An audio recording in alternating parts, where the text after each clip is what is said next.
Irmãos, lendo o texto em que se refere a Ana, não há nada, irmãos, não há nada que tenha mais poder de transformar situações, de transformar vidas, do que a oração. A oração. E para nós que somos discípulos de Jesus, que somos cristãos, a oração ela é um privilégio. A oração ela é um privilégio nosso. Por quê? Nós não podíamos nos relacionar com Deus, porque nós estávamos mortos em nossos delitos e pecados. E através da obra remidora de Jesus Cristo na cruz, nós fomos alcançados. Temos livre acesso ao Pai, porque o véu foi rasgado. E hoje nós podemos falar com este Pai. Hoje nós podemos orar. Irmãos, a oração, ela tem o poder de nos levar além dos limites geográficos. A oração, ela tem poder de entrar numa UTI, numa CTI. Ela tem poder de entrar em lugares que nós não podemos entrar. Hoje nós oramos por um filho de um músico nosso aqui que está numa UTI. Porque a oração, ela tem este poder. Ela nos leva onde nós não podemos ir. Você pode, meu irmão e minha irmã, abençoar alguém com amor, orando, intercedendo por ela. Portanto, quando falamos de oração, nós estamos destacando duas coisas na oração. Primeiro, que a oração, ela é o quê? A chave de acesso ao céu. A oração, ela é a mudança que desejamos para a nossa família, igreja e nação. Nós precisamos ter isso em nossos corações, o quão importante é nós orarmos e estarmos diante do Senhor. E como eu disse, nós vamos falar hoje sobre a oração silenciosa de Ana. A oração silenciosa de Ana. Mas antes eu quero colocar para vocês uma pesquisa do Instituto Barna que diz o seguinte, que de foram entrevistadas 2.347 pessoas. Dessas pessoas, 33% oram e leem a Bíblia diariamente. Falando de um público que é cristão, que o Instituto Barna é um instituto de pesquisa cristão. Então, de um grupo de cristãos que foi feita uma pesquisa numa igreja, que de 2.347 pessoas entrevistadas, 33% oram e leem a Bíblia diariamente. Se a oração é algo tão importante para nós, se a palavra de Deus é algo tão importante, por que nós não investimos tempo nisso? Por que nós não nos debruçamos diante disso? E eu quero estudar com vocês, queria convidar que você abrisse comigo a sua Bíblia, no texto de 1 Samuel, capítulo 1. Nós vamos ler do verso 1 até o verso 20. Leitura um pouquinho extensa, mas se a pregação for ruim, pelo menos você leu a Bíblia, tá bom, irmãos? Fica assim. Foi no culto e hoje aí, lemos a Bíblia, viu? Então, vamos ler. Vamos orar antes, para que o Espírito Santo de Deus fale conosco. Para que o Espírito Santo te mostre os valores que estão aqui nessa oração de Ana, que tanto me abençoou essa semana. Pai, nós queremos te agradecer, Senhor. Obrigado por estarmos juntos aqui reunidos no Teu nome. Obrigado por, Senhor, nos dar o privilégio de podermos nos reunir de forma aberta, sem se esconder. Obrigado, Senhor, porque dia após dia nós temos provado da Tua bondade, do Teu amor e da Tua misericórdia. Pai, que nessa manhã o Teu Espírito Santo tenha liberdade em nosso meio. Que nessa manhã o Teu Espírito Santo fale aos nossos corações. Que nessa manhã nós possamos aprender aquilo que não sabíamos sobre a oração. E que a Tua palavra nos mostre, nos dirija, para que nós possamos, Senhor, sair daqui enriquecidos pela Tua doce e santa presença. No nome glorioso de Jesus Cristo. Amém. Amém, irmãos? Então vamos ler 1 Samuel, capítulo 1. Nós vamos ler do verso 1 até o verso 20, que diz o seguinte: havia um homem chamado Eucana, que vivia em Ramá, na região de Zuf, na região montanhosa de Efraim. Era filho de Jeroão, filho de Eliú, filho de Tou, filho de Zuf de Efraim. Eucana tinha 2 esposas. A primeira se chamava Ana, e a segunda Penina. Penina tinha filhos, Ana, porém, não os tinha. Todos os anos, Eucana subia de sua cidade até Siló para adorar o Senhor dos Exércitos e oferecer sacrifícios a Ele. Neste tempo, os sacerdotes do Senhor eram Hofni e Finéias, os 2 filhos de Eli. Quando Eucana apresentava seu sacrifício, dava porções de carne à sua esposa Penina, e a cada um dos filhos e filhas dela. A Ana, porém, dava uma porção especial, porque a amava, apesar de o Senhor não ter lhe dado filhos. E sua rival a provocava e zombava dela, porque o Senhor não lhe tinha dado filhos. Todos os anos era a mesma coisa. Penina provocava Ana quando iam à casa do Senhor, e a cada vez Ana chorava muito e ficava sem comer. Ana, por que você chora? Perguntava Eucana, seu marido. Por que não come? Por que está tão triste? Será que não sou melhor para você do que 10 filhos? Certa vez, depois de comerem e beberem em Siló, Ana se levantou. O sacerdote Eli estava sentado ao lado da entrada do templo do Senhor. Ana estava muito angustiada e chorava sem parar enquanto orava ao Senhor. Então fez o seguinte voto: ó Senhor dos exércitos, se olhares com atenção para o sofrimento de tua serva, se responderes à minha oração e me deres um filho, eu dedicarei para sempre ao Senhor, e o cabelo dele nunca será cortado. Enquanto ela fazia sua oração ao Senhor, Eli a observava. Viu que os lábios dela se moviam, mas como não se ouvia som algum, pensou que ela estivesse bêbada. Verso 14. E Eli disse para ela: até quando vai se embriagar? Larga esse vinho. Ana respondeu: meu senhor, não bebi vinho, nem outra coisa mais forte. Eu estava derramando meu coração diante do Senhor, pois sou uma mulher profundamente triste. Não pense que sou uma mulher sem caráter. Estava apenas orando, por causa de minha grande angústia e aflição. Neste caso, vá em paz, disse Eli. Que o Deus de Israel lhe conceda o que você pediu. Muito obrigada, exclamou ela. Então voltou e começou a se alimentar novamente, e seu rosto já não estava triste. Na manhã seguinte, a família toda se levantou bem cedo e foi adorar o Senhor novamente. Depois voltaram para casa em Ramá. Eucana teve relações com Ana, e o Senhor se lembrou dela. No devido tempo, Ana engravidou e teve um filho. Ela lhe deu o nome de Samuel e disse: eu o pedi ao Senhor. Amém. Amém, meus irmãos.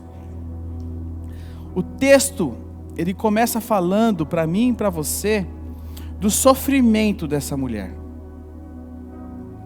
Mulher que era casada com um homem chamado Eucana. O sofrimento interno de Ana. Naquela época, se uma esposa fosse estéril, o marido podia casar-se com outra mulher. Para quê? Para que ele pudesse ter descendentes.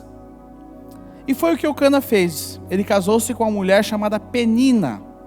E a palavra nos mostra que Penina dava muitos filhos a Eucana. Porque Ana, ela era estéril. E o verso 6 do que nós lemos aqui nos diz que a sua rival Penina, o que Penina fazia? Ela provocava continuamente Ana. Ela provocava Ana porque Ana não podia ter filhos. Ela provocava por uma condição que era uma fragilidade, ela cutucava Ana. Quando nós lemos aqui, talvez a gente não consiga penetrar na profundidade, mas, irmãos, será que a gente consegue imaginar quanto isso perturbava Ana? Quanto isso tirava a paz de Ana? Essa situação, lendo aqui, nos mostra que tirou o que? Afetou a autoestima de Ana. Nos mostra que deixou Ana deprimida. Ana era uma mulher triste. Ana era uma mulher deprimida diante do Senhor. No verso 7 nos diz que isso acontecia ano após ano. Isso não era uma situação isolada. Todos os anos em que eles subiam à casa do Senhor para entregar sacrifício, Penina provocava Ana. E a palavra diz que Ana chorava e não comia. Era uma situação de desgaste. É uma situação que nos mostra uma mulher sendo humilhada por uma condição dela. Uma mulher com as suas emoções feridas. Uma mulher com a sua sensibilidade totalmente afetada. Só que tem algo no verso 6 que nós lemos, que eu quero chamar a sua atenção, porque daqui começa o Senhor a nos desenhar algo. Diz no verso 6: o Senhor a tinha deixado estéril. Mas por que Deus fez isso? Qual era o seu propósito com isso? Por que Deus deixou ela estéril? Eu queria te dizer, primeira coisa, algo para ficar claro para você. Deus sempre tem um plano. E o objetivo dele é manifestar a glória dele na sua vida. E a sua vida, quando é atingido pela glória dele, manifesta diante dos homens a sua grandeza e o seu poder. Deus sempre tem um propósito. Então, a primeira coisa que eu quero te falar aqui nessa manhã: quando você não estiver entendendo nada, quando você não estiver o que está acontecendo com você, fique em pé e glorifique a Deus, porque a glória dele vai se manifestar na sua vida. Porque nós servimos a um Deus que sabe de todas as coisas. Nós servimos a um Deus que é soberano. E mesmo que eu não entenda nada, Romanos 8:28 diz que todas as coisas cooperam para quem? Para o bem daqueles que amam. Quem ama o Senhor aqui, levante sua mão. Então todas as coisas cooperam para o nosso bem. Qual o teu sofrimento nesses dias? O que tem tirado a sua paz? O que tem sido uma penina na sua vida? Como estão te perseguindo, estão te causando mal? O que tem te decepcionado? O que tem perturbado você? O que tem desestabilizado você? Uma doença? Um problema conjugal? Problemas financeiros? Questões familiares? Talvez você esteja fazendo a seguinte oração: porque o Senhor permitiu essa situação na minha vida? O que está acontecendo? Onde eu tenho falhado? Mas aí eu repito: o Senhor quer manifestar a glória dele na sua vida, na sua família, na sua casa, no seu emprego, na sua empresa, em todas as áreas da sua vida. E eu quero, juntamente com você aqui, aprender a postura de Ana diante dessa situação. Como Ana se portou diante dessa situação. Esse texto nos mostra o que Ana fez. Então, em primeiro lugar, independente da humilhação e como ela estava, Independente da maneira em que Ana estava sofrendo e passando o que estava passando, o que Ana fez? Se derramou na presença de Deus. E a palavra diz que Ana estava como, irmãos? Muito angustiada. Ela chorava. Ela chorava. Sem parar. Agora, enquanto murmurava, reclamava, questionava a Deus, o que ela fazia? Orava ao Senhor.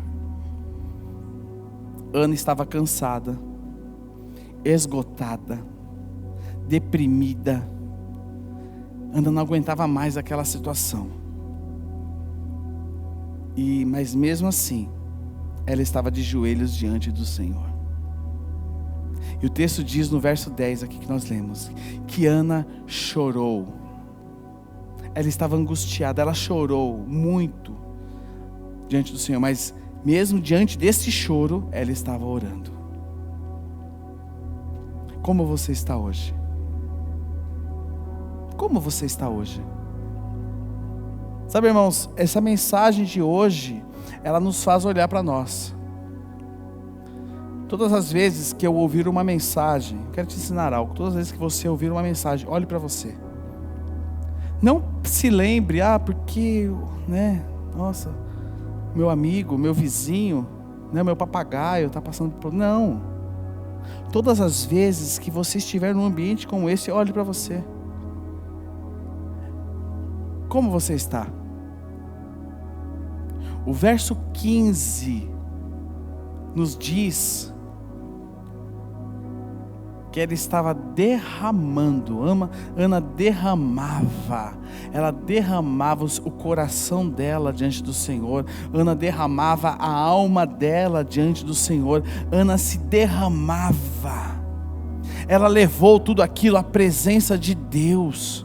Ela levou a sua dor à presença de Deus. Ela levou a sua tristeza na presença de Deus. Ela levou a sua amargura na presença de Deus. Ela levou o sofrimento dela na presença de Deus. Ela levou aquilo que doía nela na presença de Deus. Agora, meu irmão, quantas vezes você já não tentou resolver tudo isso que tem tirado a sua paz na força do seu braço, do seu jeito, da sua maneira? Quantas vezes você já não se apoiou em estratégias humanas, coisas que você viu que deu certo e você fala, eu vou aplicar isso, eu vou fazer. Irmãos, quantas vezes? E nós dessa maneira deixamos de depender de Deus. Nós dessa maneira deixamos de nos colocar diante do Senhor. No momento de maior aflição de Ana, o verso 13 nos diz que Ana buscou ao Senhor silenciosamente. Ana rasgava o seu coração diante do Senhor. Tem uma frase do pastor Billy Graham, que ele diz o seguinte: nós estamos mais perto de Deus quando estamos de joelho. Nós estamos mais perto de Deus quando estamos de joelho. E nós precisamos colocar isso em prática nas nossas vidas, meus irmãos. Sabe por quê? Porque nós oramos pouco. Nós oramos pouco. O apóstolo Paulo diz lá em Romanos 8:26, se não me falha a memória, que nós não sabemos orar segundo a vontade de Deus. E além de não sabermos orar segundo a vontade de Deus, nós oramos pouco. Agora, a minha pergunta a você aqui nessa manhã é: quanto tempo... Aqui a pergunta está no coletivo, mas eu quero dirigir a você a pergunta: quanto tempo você dedica à oração? Quanto tempo você dedica à oração? A oração é algo de valor para nós, sim ou não? É para meia dúzia. É ou não é, irmãos? É importante. Quanto tempo você dedica? Quanto tempo do seu dia você dedica à oração? A gente precisa pensar nisso. Porque não adianta nós entrarmos numa série de oração, onde vamos falar quase 2 meses de oração, e a oração não se torna um valor, e eu não começo a dedicar a minha vida em oração. Nós precisamos orar mais. Precisamos clamar mais. Precisamos olhar para as histórias desses homens e dessas mulheres que nós temos estudado aqui na Palavra de Deus, e orar mais. Talvez, meus irmãos, algumas pessoas que estão ao seu redor não vão entender. Não vão entender. Eli, o sacerdote, não entendeu. Porque o que Eli achava? Que Ana estava como? Bêbada. Ana estava chapada. Ana tinha tomado tudo. Ana estava muito, né, para a expressão nossa, Ana estava muito louca. Mas Eli não entendeu. Mas Ana sabia o que estava acontecendo dentro dela. Ana sabia qual era a realidade interior dela. Talvez algumas pessoas vão te chamar de louco. Talvez algumas pessoas vão te chamar de fanático. Eu me lembro que quando a Fabiana se converteu, ela orava dentro do banheiro, né, Fabiana? Porque achavam que ela era louca. É ou não é? É louca ela é, né, irmãos? Só que ela é mais louca por Jesus. Ela é louca por Jesus ainda, né? Mas, glória a Deus, né, Fabiana? Fabiana protegendo Fabiana. Esse sindicato está forte aqui, viu? Talvez vão achar que você é louco. Vai jejuar de novo. Já vai orar de novo. Vão achar que você é louco, bitolado. Sabe, irmãos? Eu queria te dizer algo. Talvez eu vá ser repetitivo aqui com vocês. Mas eu quero falar. Eu quero ser repetitivo. Porque a repetição traz o quê? Não deixe de orar pelo seu marido. Não deixe de orar pela sua esposa. Não deixe de orar pelos seus filhos. Não deixe de orar pela sua empresa. Não deixe de orar pela cura de um amigo ou de um familiar. Não deixe de orar. Quem aqui é fruto de oração? Levante a mão. Olha só. Levanta a mão bem alto. Fruto de oração. Ney. Irmãos, posso falar aqui, Ney, Ivanilza? A Ivanilza, ela foi uma Ana. A Ivanilza foi no acampamento de casais sozinha. Foi ou não foi? Porque o marido dela não era... Não, o Ney ele era encardido, viu, irmãos? Ele está melhorzinho agora. É São Paulino, está feliz da vida. Oi? É isso aí, você está crente, mas está mais crente que eu. A Ivanilza, irmãos, isso não é, que vai no acampamento de casais sozinha. Que loucura. Mas Deus conhecia o coração de Ana. Oi?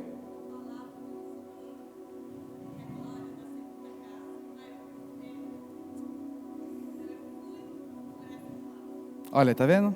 Ela tinha uma palavra. Irmãos,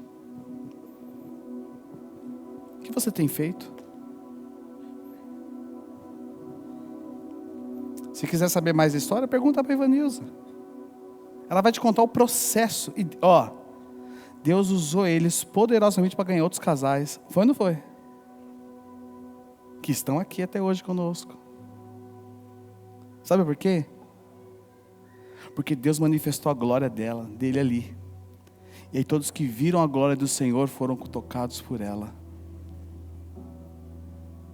E aí a gente questiona tanta coisa. E aí Deus pergunta, quanto tempo você está orando? Senhor, eu tenho tanta coisa para fazer. Eu tenho tanto compromisso. Aí você faz aquela oraçãozinha rasa. Aquela oraçãozinha, sabe? Aquela oraçãozinha que Deus fala, cadê? Já orou? Já orou, já passou por aqui, nem vi. Irmãos, nós precisamos nos derramar diante do Senhor. Nós precisamos falar como Moisés falou. Senhor, se o Senhor não for comigo, não me envia. Nós vamos nos colocar, porque nós somos frágeis. Nós somos frágeis. Um mosquito consegue nos derrubar. Quem é que já pegou dengue? Levanta a mão. Sabe o que eu estou falando.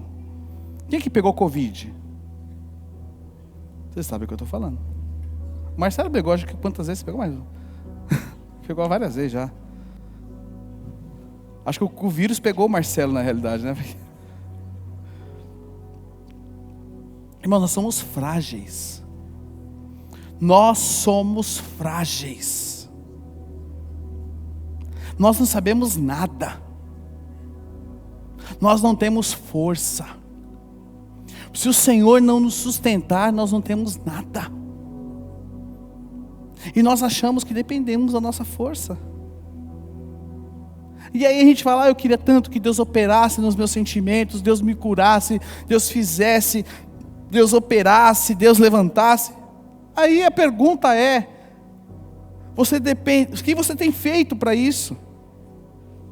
Nós precisamos fazer como Ana, nos posicionar e nos derramarmos na presença de Deus. Olha essa declaração do salmista. Como a corça anseia pelas correntes de água, assim a minha alma anseia por ti. E aí ele fala no verso 2. O que ele fala? Tem o quê? Sede. Tenho sede do Deus vivo. Ele fala, quando poderei estar na presença dele? Sede, derramar-se. Nós vamos ter isso nas nossas vidas em nome de Jesus. Segundo lugar, o que Ana fez? Ana fez um voto. E o que é um voto? O que é um voto? Voto é um pedido a Deus acompanhado de um compromisso com Ele. Hoje é muito comum nós vermos no Brasil pessoas fazendo, feriado foi quinta-feira, vocês viram lá as pessoas fazendo as caminhadas até ali o Vale do Paraíba Aparecida ali, cumprindo votos. É muito comum nós vermos isso. Mas são pessoas que fazem voto, mas que não conhecem a Deus, estão cegas. Porque aquilo que o compromisso que nós fazemos, irmãos, tem que ser diante do Senhor. Tem que ser diante de Deus. Ana fez um voto ao Senhor. E qual foi o voto que Ana fez? Ela diz o seguinte, que se o Senhor ouvisse a oração, olha só o voto. Se o Senhor ouvisse a oração dela, que o Senhor atendesse a oração dela, o que ela faria? Ela dedicaria, ela daria, ela entregaria o filho dela para quanto? 1 mês? 2 meses? Quanto tempo? Para sempre. Para sempre. Mas por que será que Ana queria tanto um filho? Por que será que ela queria tanto um filho? A gente observando na leitura, a gente vê que o contexto em que Ana, ela estava sendo pressionada, humilhada, ela era inferior. E para as mulheres naquela época, como é para hoje também, mas muito mais naquela época, era um valor ela ser mãe. Ela era alguém se ela pudesse ser mãe. E ela queria um filho. Ela queria ser mais amada. Ela não se achava amada, mas Eucana a amava mais do que Penina. Mas na cabeça dela, ela não era mais amada porque ela não tinha filhos. A gente pode levantar aqui muitas hipóteses. A gente pode olhar esse texto aqui e levantar um monte de coisa. A gente pode ler aqui e falar, é por causa disso, é por causa disso, é por causa disso. Mas irmãos, o fato é que ela pede um filho ao Senhor. E ela entrega esse filho como oferta ao Senhor. Irmãos, Ana entrega em voto ao Senhor aquilo que ela mais esperava. Presta atenção. Ela chorava por um filho. E aquilo que ela mais queria na vida dela, que era a amargura dela, ela entrega diante do Senhor. Observação. Por que será que muitas vezes nossas orações não são respondidas? Ana queria, mas ela não foi egoísta. Às vezes nossas orações são egoístas, que só visam o nosso próprio prazer, não visa glorificar a Deus. Irmãos, é natural uma mulher casada querer filhos. Mas Ana, o que ela fez? Ela pediu um filho não para si mesma. Mas Ana pediu um filho para que esse filho fosse consagrado ao Senhor. E ela disse, eu o dedicarei para sempre ao Senhor. Olha lá, se responderes a minha oração e me deres um filho, vou acender 80 velas, não. Vou entregar uma oferta de sacrifício, um novilho, não. Vou entregar o filho. Vou te dar o filho. Vou te entregar o filho. Abraão foi a mesma coisa. Tinha Ismael e tinha Isaac. Tanto que vê a briga de família até hoje. O que vocês têm visto na televisão é terrorismo, a gente sabe tudo, mas é uma briga de família que tem ali. Tanto que existe, não sei se vocês sabem disso, um tratado de um tempo atrás, que eu não me lembro qual ano que é, chama-se Tratado de Abraão, que é um tratado de paz, é briga familiar. Mas voltando para Ana, ela pede para entregar. Agora, o que você deseja, o que você precisa, é para quê? Para agradar você ou é para glorificar o nome do Senhor? É para agradar você ou é para glorificar a Deus? Aquilo que você tem colocado em oração diante de Deus, agrada a quem? É para o conforto? Não. Glorifica a Deus. Vai glorificar o nome dEle? Então o que Ana fez? Diante do sofrimento dela, ela pede um filho ao Senhor. E o que acontece? Deus dá esse filho. E ela entrega esse filho a Deus. Tanto, meus irmãos, que Samuel foi um dos maiores profetas, sacerdotes, e através dele Deus fez mudanças significativas em Israel. Vocês podem ler. O primeiro rei de Israel, Saul, foi levantado através de quem? E depois Davi. Tanto que Samuel é tido como rei, sacerdote e profeta. Amém. Terceiro lugar. Não sei onde estava essa frase, mas vou pular ela. Ana, o que aconteceu com Ana? Ela foi abençoada. Olha o que diz o verso 18. Olha só o que diz o verso 18. Muito obrigada, exclamou ela.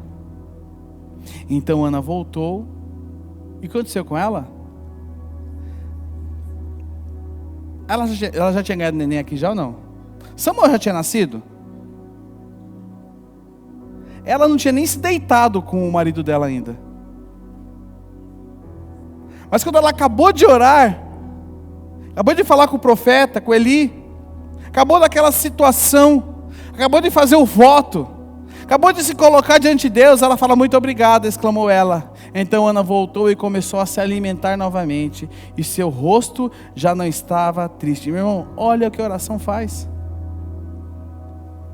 Olha o que a oração faz. A oração nos dá força, a oração nos dá ânimo, a oração nos tira do fundo do poço, a oração nos põe em pé para que nós possamos seguir. Talvez você leia e fale assim, acho que ela não tinha sido abençoada ainda. Ana acabou de orar. E olha o que diz o verso 19. Na manhã seguinte, a família toda se levantou bem cedo e foi adorar ao Senhor novamente. Depois voltaram para casa em Ramá. Eucana teve relações com Ana e o Senhor se lembrou dela. E o verso 20 diz, no devido tempo. Ana deu à luz no tempo do Senhor. Irmãos, Deus tem um relógio diferente do nosso.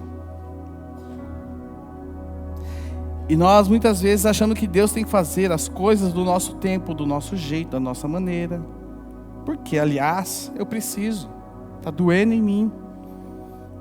Mas Deus sabe o tempo certo de realizar milagres. Deus sabe o tempo certo de manifestar nas nossas vidas aquilo que é a vontade dEle. Só que o grande problema é que nós desejamos que Deus haja no nosso tempo. O grande problema é que a gente chora hoje e chora amanhã, e nós nunca nos lembramos que o choro ele pode durar toda a noite, mas o que vem pela manhã? Porque amanhã representa o tempo de Deus, e nós não entendemos isso. Nós entendemos que uma noite para Deus é diferente de uma noite nossa, que Deus não age nesse tempo nosso aqui, Ele age em outro tempo, em outra dimensão. A noite de Deus ela pode ser muito longa, mas num belo dia ela vai acabar, e a alegria do Senhor vai se manifestar na minha vida e na sua vida no tempo certo. E nós precisamos ter isso claro para nós. Precisamos ter isso claro, irmãos. Quem pode discernir esse tempo? Sabe quem pode discernir esse tempo? Sabe quem pode discernir? Aquele que é íntimo de Deus.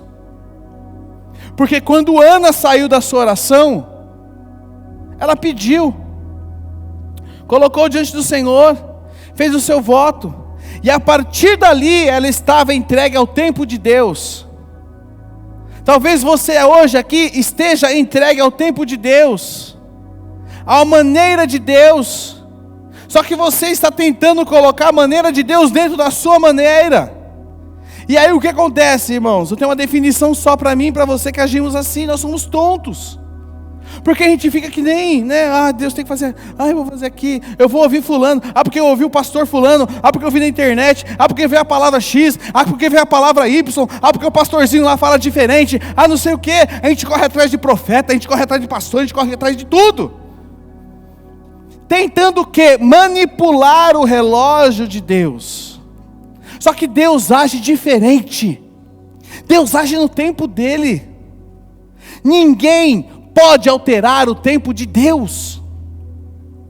Ninguém pode alterar a maneira de Deus agir.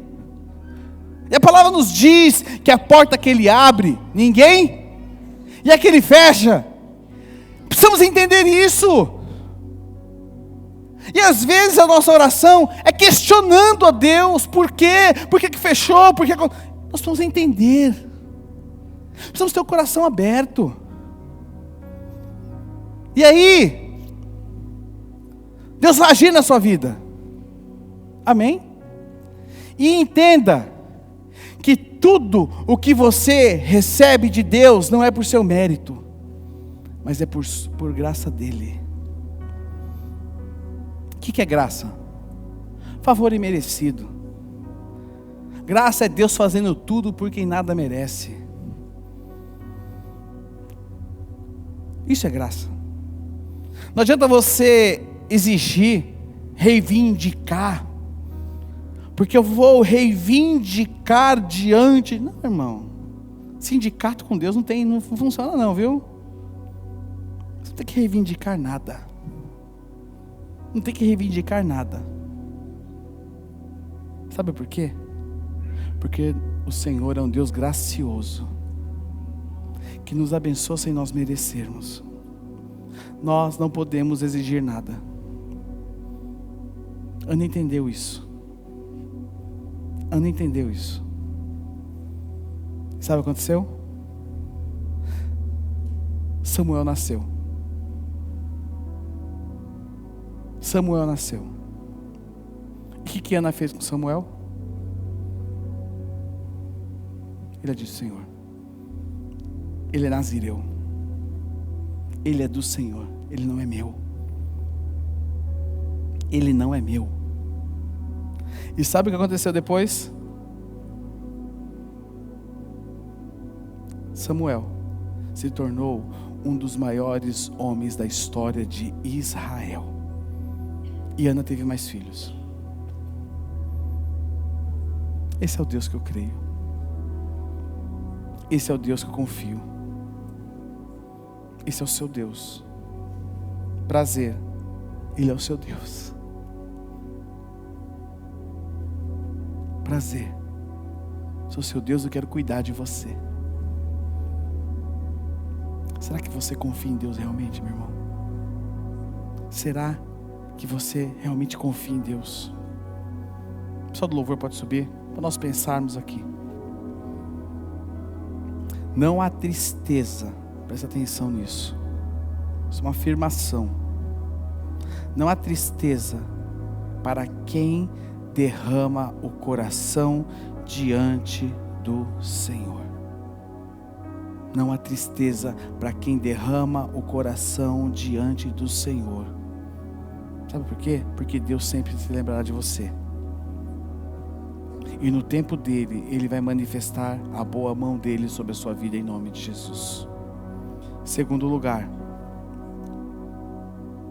Ana teve mais 5 filhos. 5 filhos. E 5 filhos é 5 filhos, irmãos. Né? Não é fácil. E aí, David, o que aconteceu?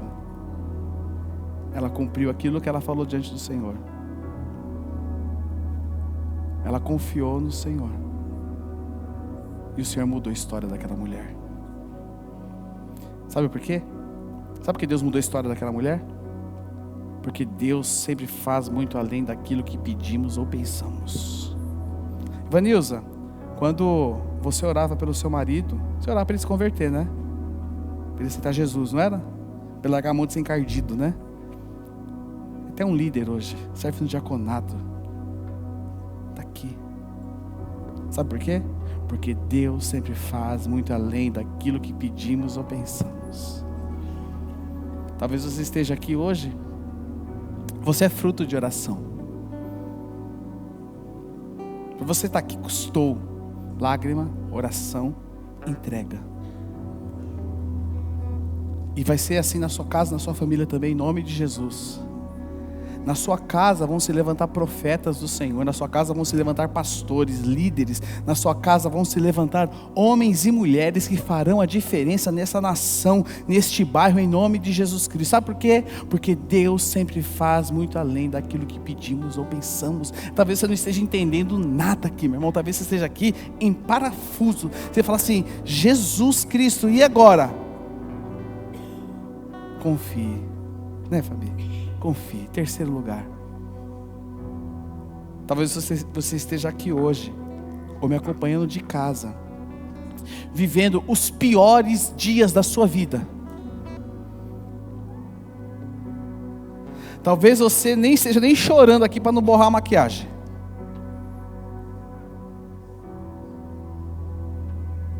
Mas eu quero dizer a você, assim como foi com Ana, diante dos teus dias difíceis, derrame-se na presença de Deus.